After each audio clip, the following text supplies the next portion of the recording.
Voy a invitar que ustedes estén abriendo ya sus Biblias en el Evangelio de Marcos, capítulo número 2. Dice así, hermano, la palabra del Señor. Entró Jesús otra vez en Capernaum después de algunos días y se oyó que estaba en casa. E inmediatamente se juntaron muchos, de manera que ya no cabían ni aún a la puerta. Y les predicaba la palabra. Entonces vinieron a él unos trayendo un paralítico que era cargado por 4, y como no podían acercarse a él a causa de la multitud, descubrieron el techo de donde estaba, y haciendo una abertura bajaron el lecho en que yacía el paralítico. Al ver Jesús la fe de ellos, dijo al paralítico: Hijo, tus pecados te son perdonados. Estaban allí sentados algunos de los escribas, los cuales cavilaban en sus corazones: ¿por qué habla este así? Blasfemias dice. ¿Quién puede perdonar pecados sino solo Dios? Y conociendo luego Jesús en su espíritu que cavilaban de esta manera dentro de sí mismos, le dijo: ¿por qué caviláis así en vuestros corazones? ¿Qué es más fácil decir al paralítico: tus pecados te son perdonados? ¿O decirle: levántate, toma tu lecho y anda? Pues para que sepáis que el Hijo del Hombre tiene potestad en la tierra para perdonar pecados, dijo al paralítico: a ti te digo, levántate, toma tu lecho y vete a tu casa. Entonces él se levantó enseguida y tomando su lecho salió delante de todos, de manera que todos se asombraron y glorificaron a Dios, diciendo: nunca hemos visto tal cosa. Señor amado, gracias te damos en esta hora, Padre Celestial. Alabamos, glorificamos y exaltamos, Padre amado, tu divino y glorioso nombre. Bendice tu palabra en esta mañana, Señor eterno. Sabemos, Padre Celestial, que el mensaje que uno predica, sin importar quién lo hace, Padre amado, tiene que ir encargado con el poder de tu Espíritu Santo. Porque Él es el que convence a la gente de la necesidad de recibir a un Dios en su corazón, Señor amado. Por eso te digo, Dios mío, en esta hora que tú bendigas mis labios y pueda transmitir con claridad lo que tú has puesto en mi corazón en esta mañana. Y juntos podamos en esta hora, Padre amado, en el nombre de Jesús, ser fortalecidos en nuestro ser interior, en nuestra vida espiritual, en nuestro hombre espiritual, ser fortalecidos, Padre amado, por ese poder de Dios que reina y debe reinar en nuestros corazones. Gracias te damos en esta hora, Padre Celestial. Oramos en tu nombre, Cristo de los cielos. Amén y amén. Gloria a Dios. Hay muchos pasajes, hermanos, que tienen que ver con la actividad desarrollada por Cristo aquí en la tierra, que termina, ¿cómo termina este pasaje que yo leí? De la siguiente manera, cuando dice: de manera que todos se asombraron y glorificaron a Dios, diciendo: nunca hemos visto tal cosa. Hay muchos pasajes que terminan con este asombro de aquellos que están presenciando lo que Jesucristo está haciendo. Muchos que concluyen que lo que está haciendo o lo que están viendo no tiene que ver con el mundo natural, sino que tiene que ver con el mundo sobrenatural. Que tiene que ver no solamente con lo que Jesús está haciendo aquí en esta tierra, sino que también tiene que ver con lo que el reino de los cielos está haciendo en la tierra, en medio de los hombres, de los seres humanos. Por eso Jesucristo vino con este cometido aquí a la tierra, para que todos nosotros pudiéramos tener de primera mano lo que el poder sobrenatural de Dios puede hacer en la vida de las personas. Este acontecimiento, este relato que pasó en la casa de Jesús. Jesús vivía en Capernaum, su mayor tiempo lo vivió en Capernaum. Y aquí el versículo número 1 dice que estaba en casa. Es decir, este era el lugar donde vivía el Señor Jesús. Cada vez que la gente se enteraba de que el Señor estaba en su casa, espontáneamente venían de todos lados para escuchar el mensaje de Dios, la palabra de Dios. La gente, hermanos, que eran sus vecinos, sus coterráneos, las personas que vivían a su alrededor, sabían que Jesucristo tenía palabras que sobrepasaban el mundo natural, palabras que fortalecían al ser humano, palabras que le brindaban fe al ser humano, palabras que entusiasmaban la vida del ser humano. Y la gente, hermanos, quería escuchar estas palabras. Y cada vez que se escuchaba que Jesús estaba allí en su casa, la gente se reunía espontáneamente. Este versículo dice que, este pasaje dice que se reunió mucha gente, espontáneamente, mucha gente. Y no solamente gente común, vecinos digamos, de comunes de la gente, sino que también estaban allí las jerarquías reconocidas como espirituales de la época.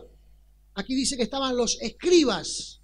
Los escribas eran las mentes brillantes de cuando se trataba de asuntos de Dios. Ellos eran la imprenta de hoy. Ellos eran los que transcribían la Biblia, los que reproducían la Biblia. Ellos conocían pasajes, porciones, libros de memoria. Ellos conocían todo lo que había que saber acerca de la palabra de Dios, porque su vida estaba dedicada a transcribir la palabra del Señor. Se reunían, tenían sus lugares donde dedicaban gran parte del día a estar traduciendo de manera muy especial. Y podría darle algunas informaciones con respecto a cuán especial era la traducción. Por ejemplo, ellos si se equivocaban en una letra y por accidente la repasaban, tenían que descartar toda la página. Después de haber concluido toda una página, ellos contaban del texto original todas las palabras para que coincidiera el número de palabras. Una vez que coincidía el número de palabras, contaban el número de letras para que coincidiera el número de letras. Si había algún tipo de diferencia, no se corregía ni la palabra ni la letra, sino que se desechaba toda la página, porque se trataba del mensaje de Dios dado a los hombres. No podía tener absolutamente ninguna aproximación con el error. Tenía que estar perfecto. Y por eso ellos se dedicaban a esto. Conocían bien la palabra de Dios. Por ello ellos estaban listos para, ante cualquier incidente en la vida de Jesús, estar hablando acerca de que si eso estaba de acuerdo con las Sagradas Escrituras o con lo que ellos pretendían como interpretación de las Sagradas Escrituras. Y por eso lo vemos allí, siempre estando sentados. Cuando Jesús predicaba, se le paraban a esta gente y les escuchaba atentamente para que Jesús no pifiara en ningún momento en ninguna palabra.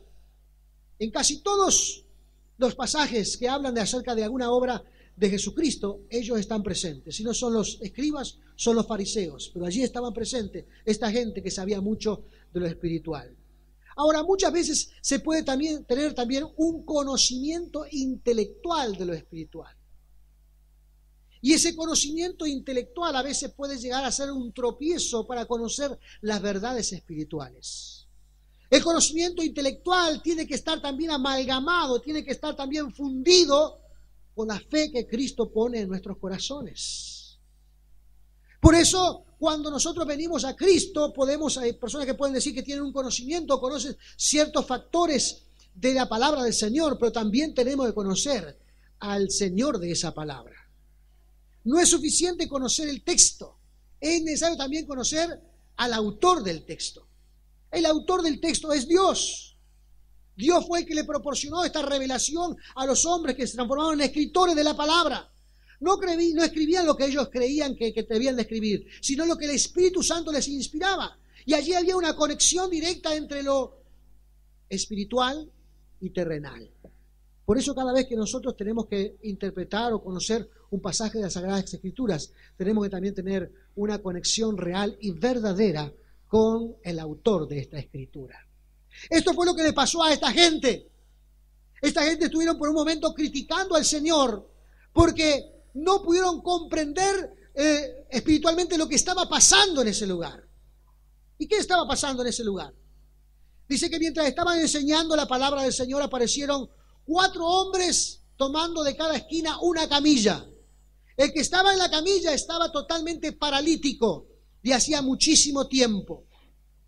Esta gente, cuando llegó tarde a la reunión, o quizás capaz que no había un horario determinado, simplemente la gente se reunía espontáneamente y entonces cuando ellos llegaron ya estaba todo lleno. Quizás algunos en nuestros días se hubiesen desalentado y decimos, venimos mañana, y agarraban la camilla de vuelta y se iban para la casa y volvían al otro día. O algunos dirían, qué cosa, Dios no está con nosotros, porque mira, llegamos y ya no hay forma de entrar. Pero esta gente, hermanos, tenía algo en su corazón que lo había conectado con el Dios de los cielos. Y había puesto en el corazón de esta gente determinación cuando se trata de los beneficios espirituales. Cuando alguien está determinado, hermanos, siempre va hacia adelante procurando lo que su corazón desea. Y esta gente deseaba que su amigo terminara con su enfermedad en ese mismo instante, y estaban determinados a llegar delante de la persona de Jesús. Estaba lleno el lugar, no se podía entrar. ¿Qué podemos hacer? Algo debemos hacer. Y dice aquí la Escritura, hermano, que esta gente se subió al techo y comenzó a hacer un agujero. No fue pequeño, tiene que haber sido grande, porque por allí bajaron la camilla. Entonces el techo roto debe haber quedado bastante maltrecho allí, ¿no? Y se trataba de la casa del que estaba predicando, porque esa era la casa de Jesús. Se trataba de la casa del Señor, era Él el que estaba en casa. Y Jesús estaba predicando, y ellos, hermanos, con una determinación importante en su corazón, hicieron descender al paralítico.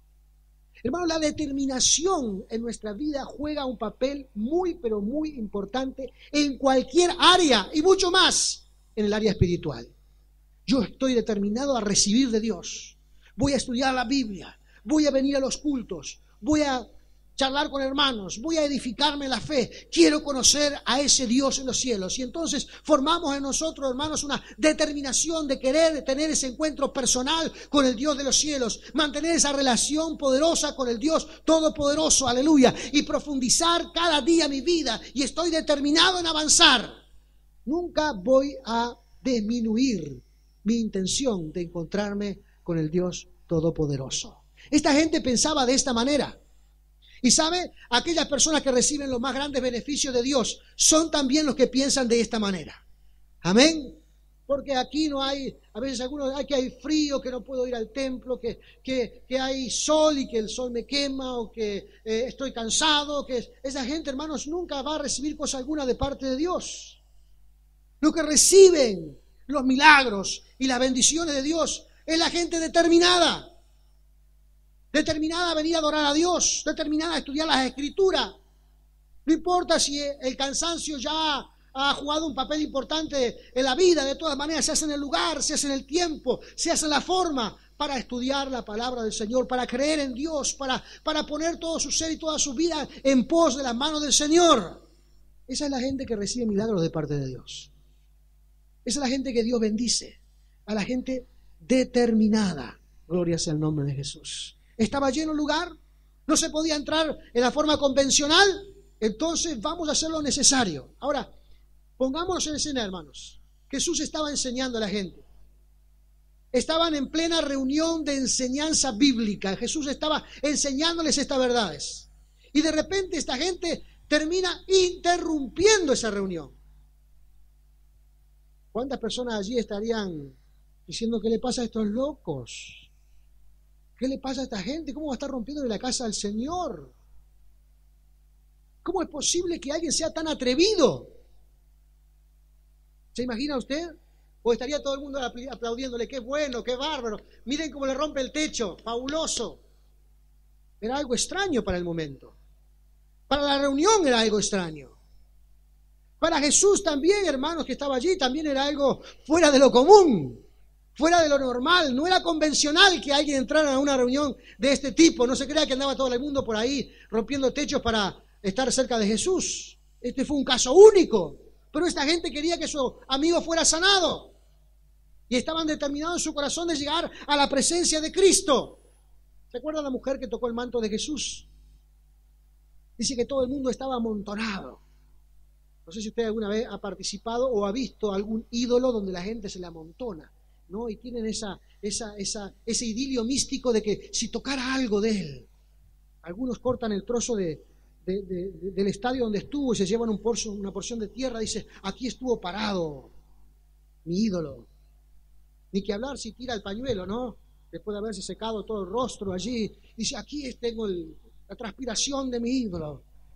Lo guardan allí, lo conservan. Así estaba la gente apretando a Jesús, tratándolo de tocar porque era una celebridad en ese momento y estaban tratándolo de tocar por un lado. Y la mujer dice que tocó el manto de Jesús, que estaba con flujo de sangre, dice que se fue haciéndose espacio y empujando y llegando y haciendo una cosa y lo otro y empujando a la gente durante un buen espacio de tiempo y de trayectoria hasta que llegó, dice, y tocó el manto de Jesús. Pero en su corazón quería o tenía la idea de ser sana. Era otro tipo de toque de la gente. La gente que le rodeaba era la gente que pensaba que Jesús era un ídolo.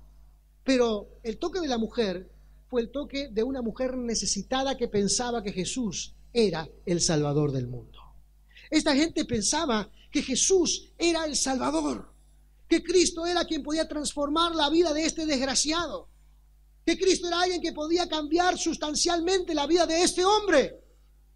Por eso Jesús no se asombró.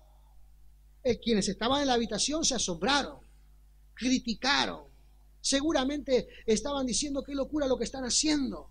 Pero esta gente quería que su amigo llegara a la presencia de Jesús. Eso es conocido como fe. Esta gente tenía fe en su corazón. Estaban determinados, sí, pero con fe en el corazón.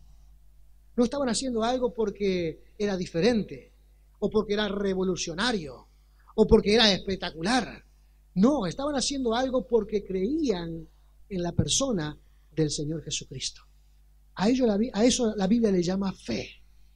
Fe en el Dios de los cielos. Y dice la Biblia, hermanos, que la fe es capaz de mover montañas. Y la fe es capaz de romper techos. Y la fe es capaz en algunos momentos de hacer algo que no es convencional.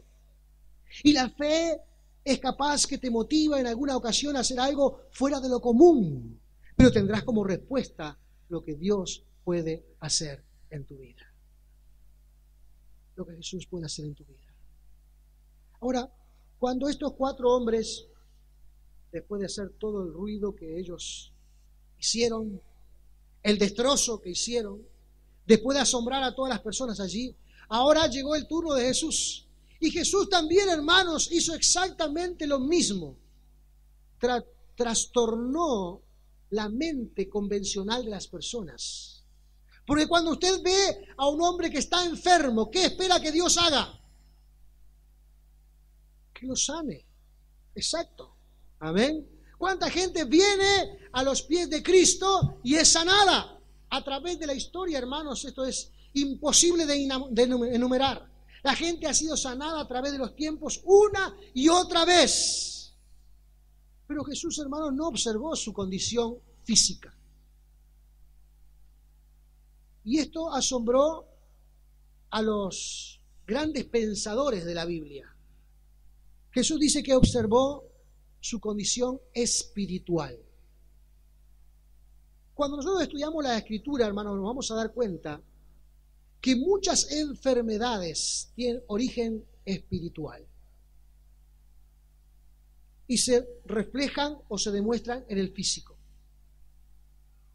Sí hay enfermedades físicas, pero también existen aquellas que tienen una alta influencia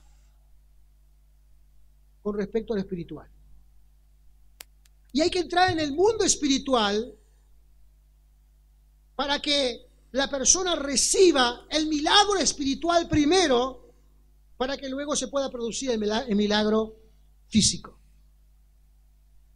En muchas ocasiones hay gente que viene a la iglesia o viene a los pies del Señor y pide sanidad y luego nunca más regresa. Solamente tuvieron una pequeñísima parte del Señor. Tuvieron solamente la sanidad física. Pero lo más importante que el ser humano puede encontrar cuando viene a Cristo es la salvación del alma. Porque los seres humanos somos eternos. Este físico no es eterno. Este físico que simplemente está enfundando al verdadero ser, al ser espiritual. Ese ser espiritual es eterno. Y Dios quiere darnos una eternidad realmente feliz, disfrutable, con Él.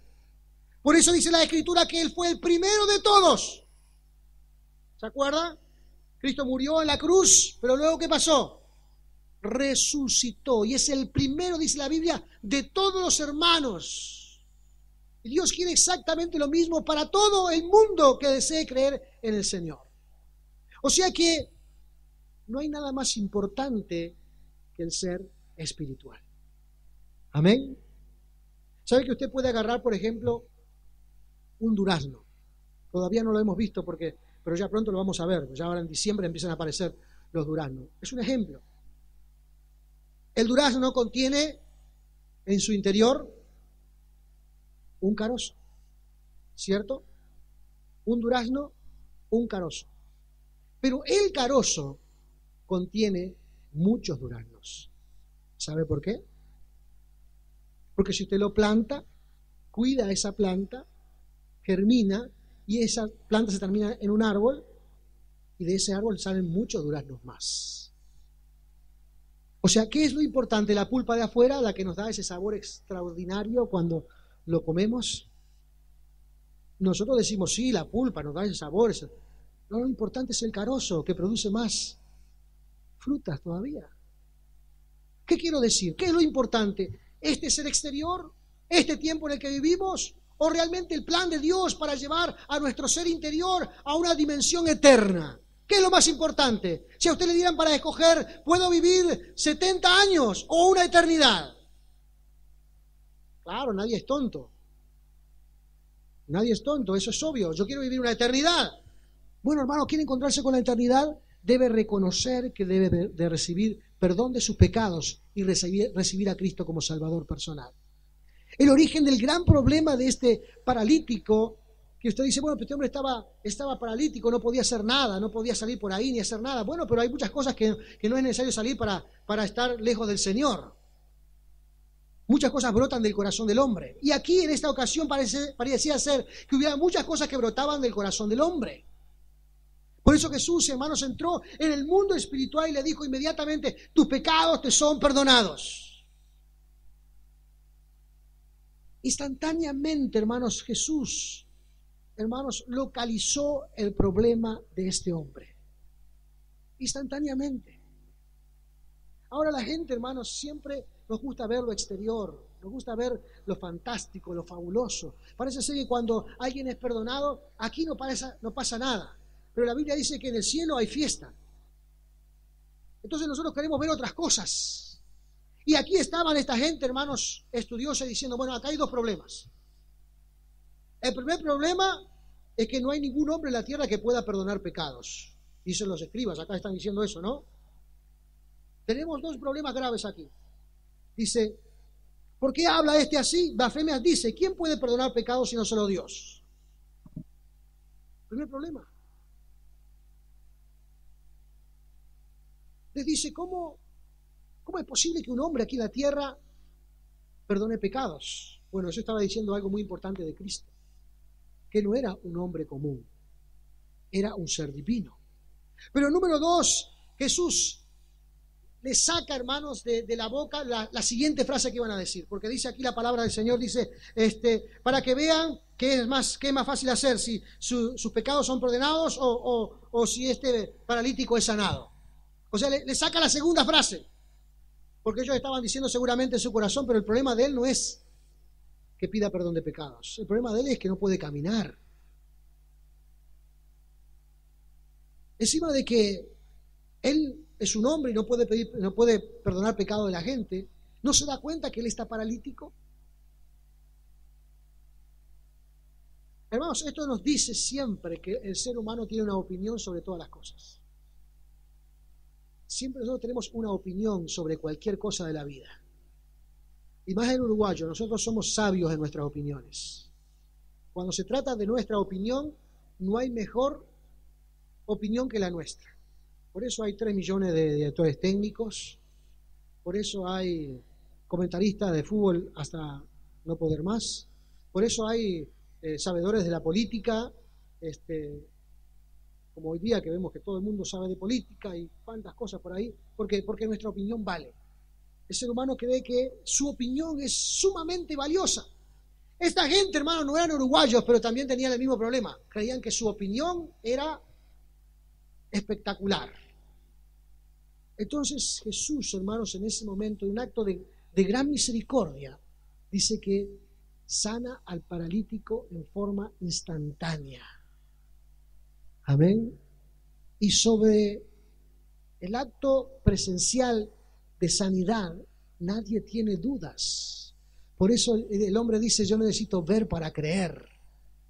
Pero Dios dice, bendito aquel que no ha visto, pero ha creído. Dios va en una dirección y el ser humano va en otra. Tenemos que acercarnos a la dirección de Dios para poder reconocer el milagro sobrenatural de Dios para nuestra vida y para nuestra humanidad. La gente aquí decía, ¿cómo es posible? Su problema es que está paralítico, ¿por qué no lo sana de una vez? Y Jesús le dijo, bueno, si ustedes creen que más fantástico es que sea sanado, ahí va. Y sanó al paralítico. La gente dijo, oh, tremendo, espectacular. Nos asombramos con las cosas místicas, visibles, y entonces ya no nos quedan dudas.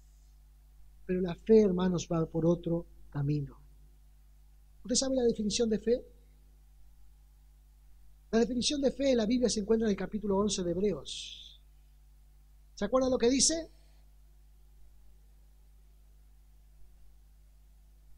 Muy bien. La fe es la certeza de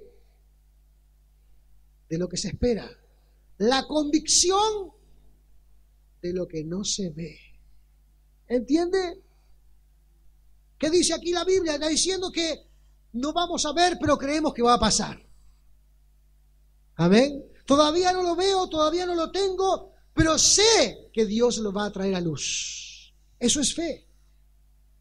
Amén. Esto era lo que poseían estos 4 muchachos que ni siquiera han sido nombrados con sus nombres aquí en este pasaje, pero que están allí, hermanos, y son los principales actores de fe, bajando al paralítico, a su amigo. Hermanos, amigos como estos deberían estar en todas partes. Y si usted tiene amigos, debe hablarle de Cristo. Y si usted tiene personas a las que quiere, debe hablarle de Cristo. Porque no es algo que nosotros tan fantástico podamos guardarlo para nosotros mismos, sino que tenemos que transmitirlo, decírselo a la gente, para que pueda recibir mejores cosas y más abundantes de la presencia del Señor. Aleluya. Gloria sea el nombre de Jesús. Hermanos, aquí la Biblia dice que no fue la fe del paralítico la que sanó de él, fue la fe de los amigos. Esta gente tenía fe, esta gente actuó en fe, estaban determinados a llevar adelante su fe y recibió su amigo el milagro. Amén. Todo el mundo se asombró, aún hasta los incrédulos se asombraron, aún aquellos que le criticaban se asombraron, aún aquellos que creían que sabían mucho de lo espiritual se asombraron. Todos terminaron diciendo, nunca hemos visto algo así. Amén. Así es el mundo espiritual de Dios, hermanos. Así se mueve el mundo espiritual de Dios. Si creemos y tenemos fe, si logramos que nuestra fe crezca y vaya en aumentos, Dios puede hacer grandes cosas en nuestras vidas. En primer lugar, de darnos salvación. Amén. Si mañana nos morimos o partimos de este lugar, sabemos que vamos a ir a la presencia de Dios. En segundo lugar, que Dios va a cuidar a nosotros todo el tiempo que estemos en esta tierra. Dios va a cuidar de nosotros. Él va a tener una atención especial sobre nuestras vidas. Él nos va a guardar, nos va a proteger. El apóstol Pedro dice en su primera epístola, dice que somos guardados por el poder de Dios. Él nos va a guardar, nos va a proteger, nos va a cubrir de una manera muy especial. Si somos hijos del Señor, Dios tiene un futuro maravilloso para nuestras vidas. Amén. Aun cuando todavía no lo vemos y no lo podemos entender y no lo podemos descubrir, Dios tiene grandes planes para nuestras vidas. Amén. Como los planes que tuvo para este paralítico. No dice lo que él pensó cuando el Señor le dijo, tus pecados te son perdonados. No lo describe aquí el texto, porque iba por otro lado. Pero lo cierto es que probablemente también se sorprendió, porque él pensó que iba a ser sanado. Pero Jesús sabía todas las cosas y todo lo que tenía que pasar y cómo debía de pasar. Sabía que también a través de esto tenía que dar una gran lección. No era convencional que alguien trajera a un enfermo y se orara por los pecados de él. Lo mejor era que se sanara al enfermo. Pero Jesús atendió su necesidad más grande, la espiritual. Y luego se completa el milagro haciendo su obra física para la gloria y la honra del Señor. Determinación y fe. Determinación y fe son las cosas que debemos cultivar en nuestra vida para que Dios se manifieste y se mueva en cada uno de nosotros. Póngase de pie en esta hora.